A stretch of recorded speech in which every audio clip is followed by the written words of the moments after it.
see a dog. Dog. Dog, dog, dog, dog, dog, dog. Here you see the finest of dogs. Look at this long dog. What a sausage. Here you see the dog's fine rump.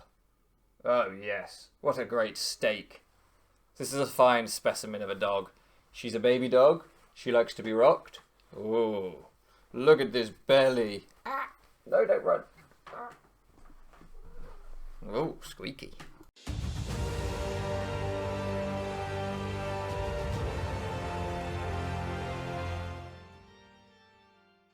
How's it going, my trim people? Dr. Slacking, the Slacking Doctor, back with a quick kind of update video and kind of, I guess, like think piece video. I'm not really sure exactly what to label this.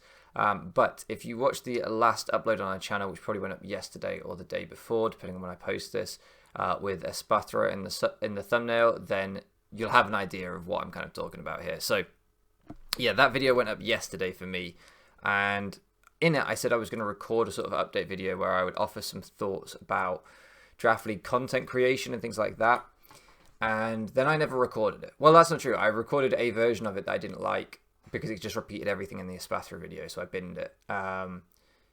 But then having seen like quite a lot of comments overnight last night on the Espathra video, I thought, you know what? I do want to make this update video. I do want to make a follow-up, so I'm going to make it now. It is 7:20 a.m. My cat is attacking something somewhere, so we may have a cat appear in the background. Yeah, 7:20 a.m. I've not been awake long, so if my voice sounds a little groggy, if I seem a little groggy, it's because I am. But I wanted to get this out. I was sort of thinking about it while I was showering this morning and getting ready, and I thought, you know what, before I make breakfast, I'm gonna quickly talk about my thoughts on this for those that are interested. So if you want to click out, do something else, this is just going to be me talking. There's not going to be many visual cues. I've actually made notes for once so that I sort of stay on topic, maybe, who knows. That would be a miracle. And maybe I'll put little chapters in the bottom, maybe. But anyway, so the first thing is, like, in that video, I was kind of talking, or in the Espathra video, I was asking people, and if you haven't seen it, like I say, it might be worth just checking it out, but this will make some sense without seeing it. I was sort of asking people what kind of content do they want to watch from me. So did you want to see videos where I'm really focused on the game? Maybe do like post-com type situations was one thing I was thinking about as an option, where I just purely narrate over the gameplay, commentate what's happening, what my thought processes were, things like that. Or would people prefer the kind of videos where I just tell stories from my life, ramble on, a bit like this, or some sort of version of both, right? Which is generally what I upload at the minute. I never know what kind of video I'm going to post when I sit down. I just sit down at my desk and see what comes out of my mouth. It's like a therapy session, really. I'm just too cheap to pay for it, so I subject you all to my therapy. But yeah, anyway. And the kind of overwhelming response was both. We like both kind of videos. That's why we're subscribed to you. We never know what we're going to get when you click on your videos, just as you never know what you're going to post. So, yeah, that's kind of fun. The lottery aspect of it, seeing what we get, is kind of fun.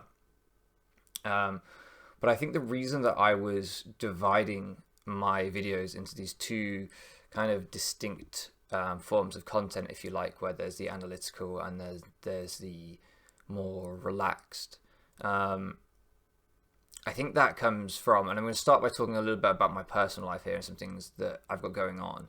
I will get into things that I think are relevant to all Draft League creators further down the line, but I think this might be relevant to a lot of people. I don't know. If not, then it's just me having free therapy again. So yeah, in my uni work at the minute, I named this channel Dr. Slacking because at the time I was doing my master's degree and I wanted to make sure I did a PhD. For those of you that don't know, I wasn't very good at school. I spent most of my secondary school life nearly getting kicked out of school. My attendance was decent. I turned up most of the time, but my teachers mostly wished I hadn't turned up. My behavior was appalling. And I had a really, really tough time with it. I didn't enjoy school. I didn't really fit in very well. And yeah, it was not good.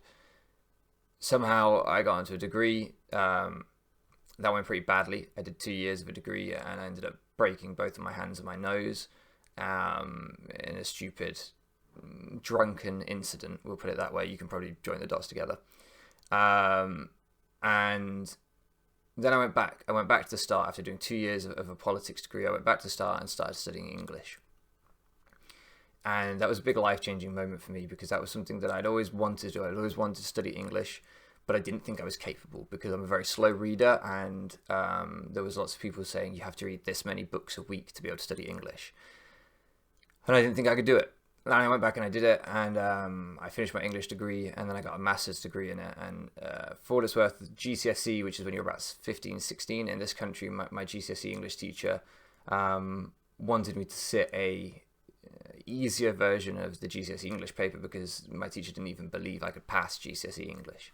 So, or if I did, I would pass with the lowest possible grade. So that was kind of why I had all these self-doubts, but I wanted to do it and I did it. So I then did a master's degree related to English, and now I'm doing a PhD related to English. And the reason that I called this channel Dr. Slacking in the first place was because I thought, well, if my online alias is Dr. Slacking, the Slacking Doctor, then I need to follow through on that. People talk a lot about like manifesting and stuff like that these days. I'll be honest, it's not for me.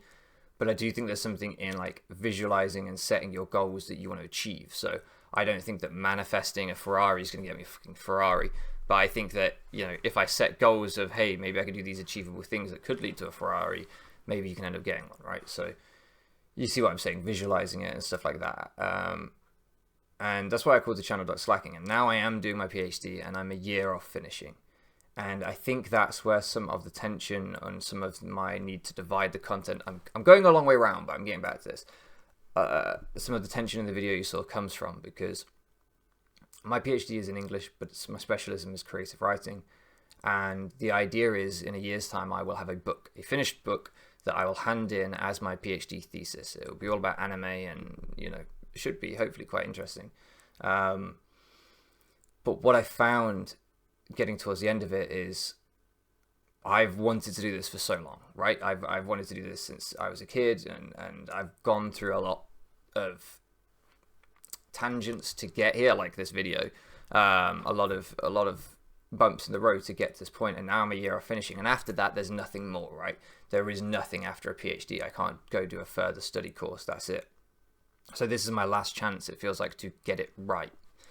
And what I'm finding is that with my PhD, there's kind of two books that exist at the end of my PhD. There's book A, which is the book that academia wants me to write, which is analytical, detailed, experimental, heavy, not necessarily for everyone, right? But academia would love it. Those of you that have been in academia before know there's a sort of pressure to work a certain way and tick certain boxes, and I guess there's a kind of inbuilt elitism, which is like, hey, you should write this book, which is so complex and so forward thinking that like loads of people wouldn't get it. I remember hearing when I was younger that there was this amazing math student that wrote this PhD thesis that was so complicated that only one other person on the whole planet could understand it. What a genius.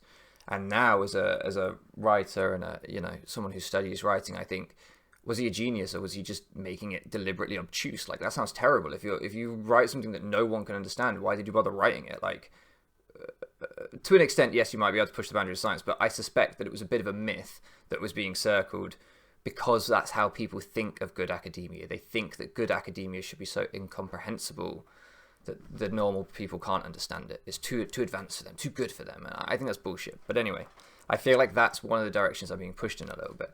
And the other direction is a book that I think I want to write, which is a book that is marketable, which is sellable, which you could pick up in your local bookshop, which most people could understand, right?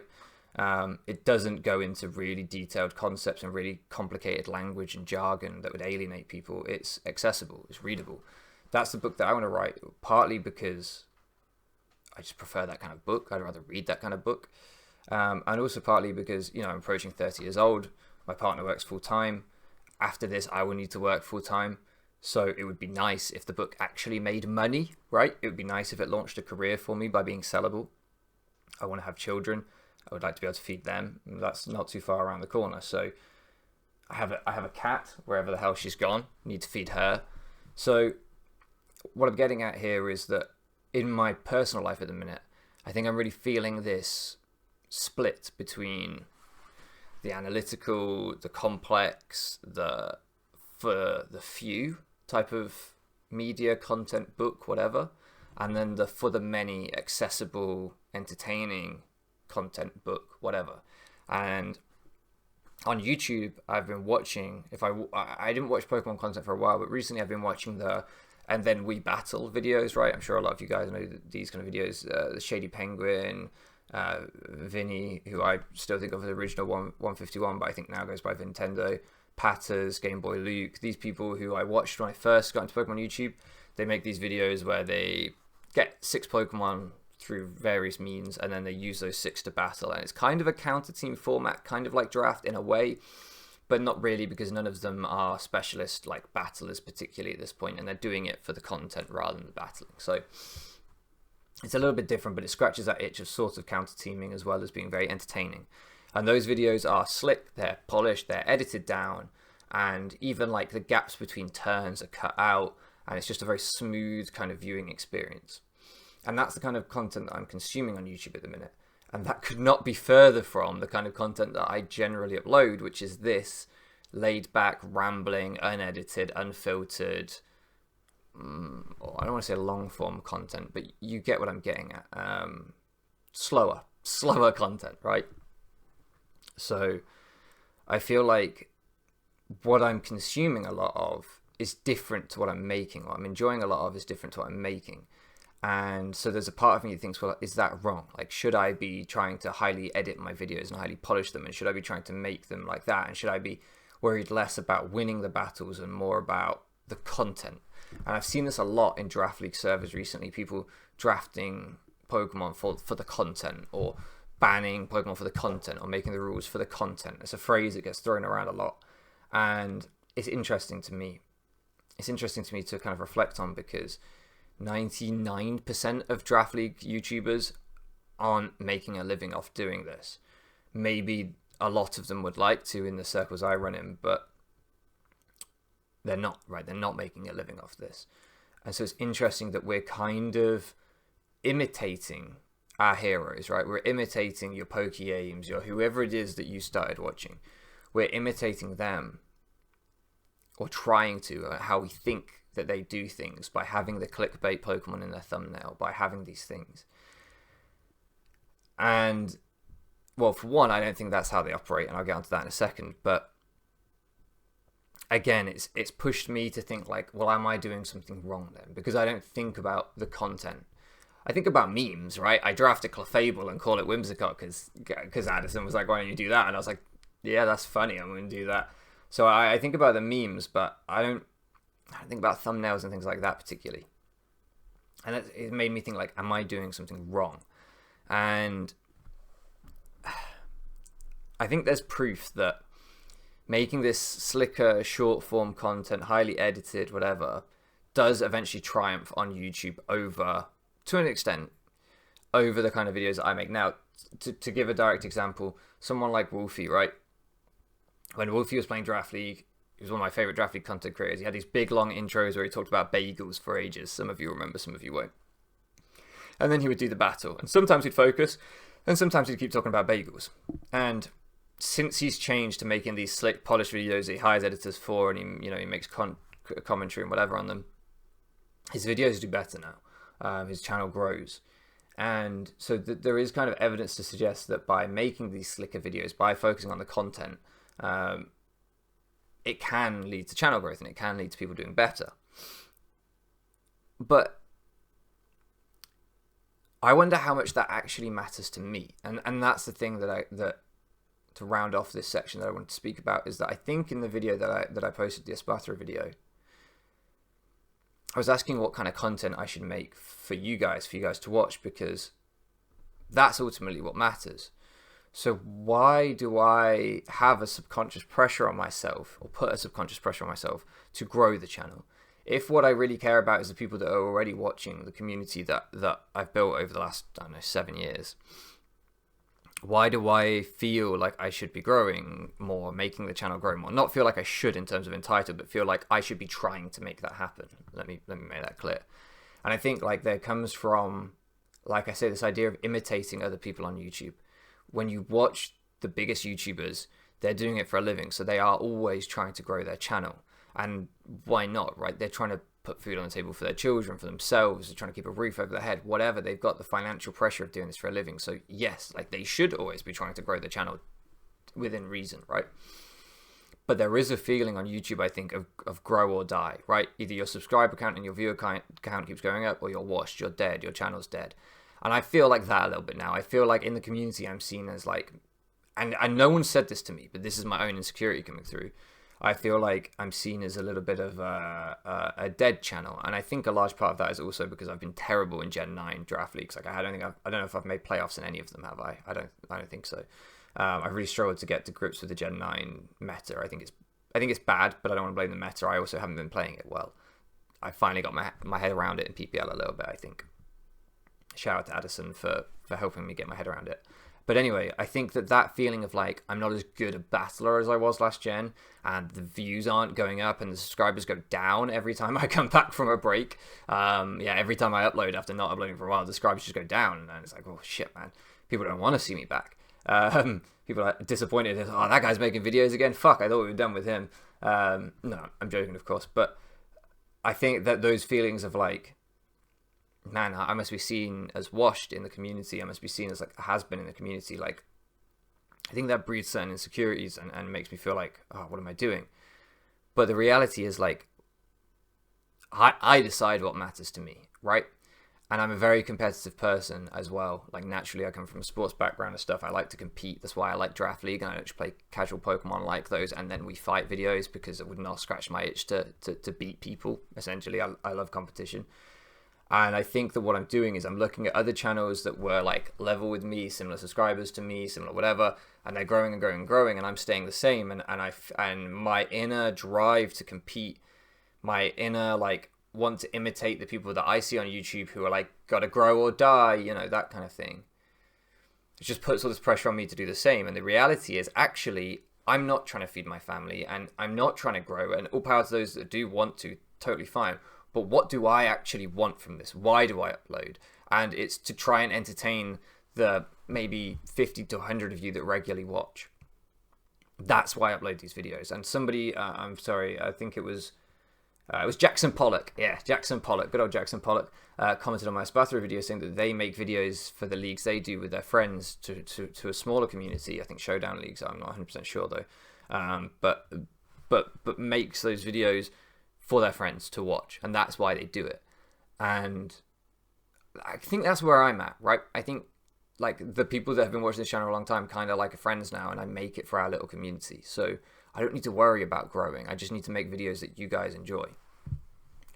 And that shift in mindset is kind of useful to me to think about, and to think about how I approach my content, because this is just a hobby and I need to think about these videos and me hanging out with friends. And do you know what? If a friend watches one of my videos and they find it kind of boring and they click off it, that's fine. Sometimes my friend tells me stories and I don't fucking listen. Do you know what I mean? Like, that's natural. We don't always listen to our friends. We don't always find everything they say interesting. But we'll come back because they're our friends. And we'll listen sometimes. Maybe that's just me. Maybe I'm a bad friend. Who knows? But yeah, so that kind of helped me reframe what I was doing here in my head. So thank you to everyone for your comments. And yeah, that was kind of what I was thinking. Now, on to like the more general draft stuff. And I apologize because I spoke for nearly 20 minutes and I'm now only getting onto the general draft stuff. But it's early in the morning and I'm kind of thinking aloud here. So having said all that I've said and my personal goals for the channel, there are a lot of people in this community that do want to grow and do want to see draft flourish. And I do want to see draft flourish because I love this format and I want to see videos pop off and people that want to do well. You know, the likes of Grandmaster D-Ray, who I think is a very good content creator and friend. I would love to see him pop off and get thousands and thousands and thousands of subscribers, right? People like that put in the time and effort. Jay Ricky, like his editing, the stuff he does. Like, I would love to see these guys pop off. So I think I've been around draft for a long while and I made a video saying draft is dead, and I now want to kind of offer, I guess, an antidote to that video where I think draft is being revived. I think draft is having a moment, is coming back with the likes of Pokegame and them coming back. And what I want to say about that is, to those who have been playing draft for the last few generations without the big content creators,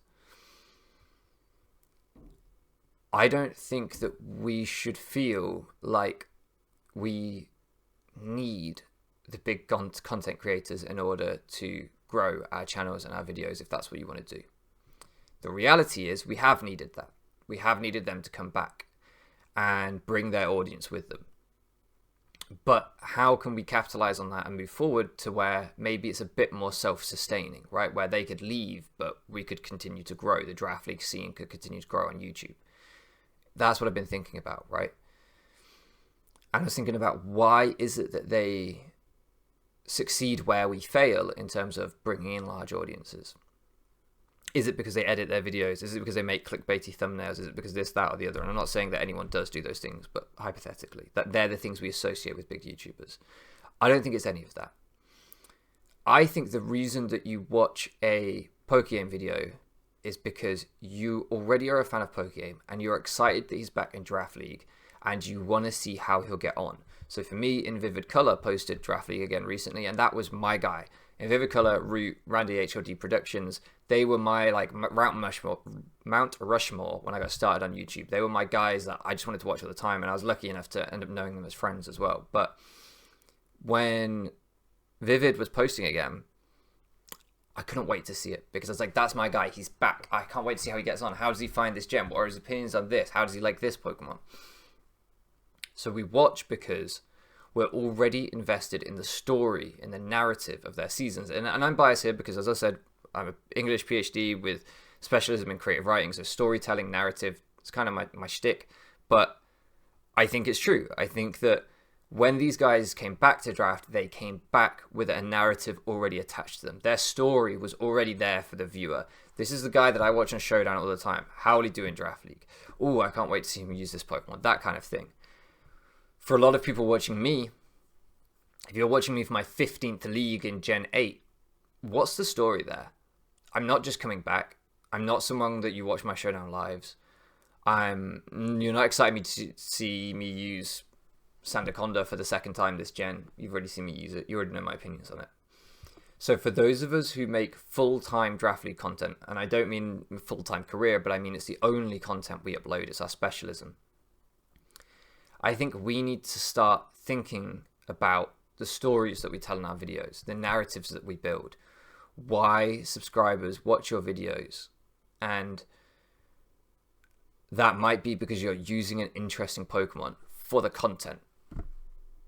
Oh, I can't wait to see how Ogerpon does in Gen 9.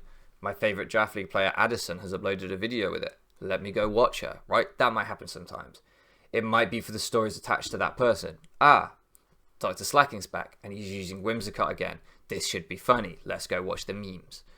It might be the sets that you build. You know, Kyle A's and people like that, they built a career on YouTube off of doing weird sets, gimmicks kind of things.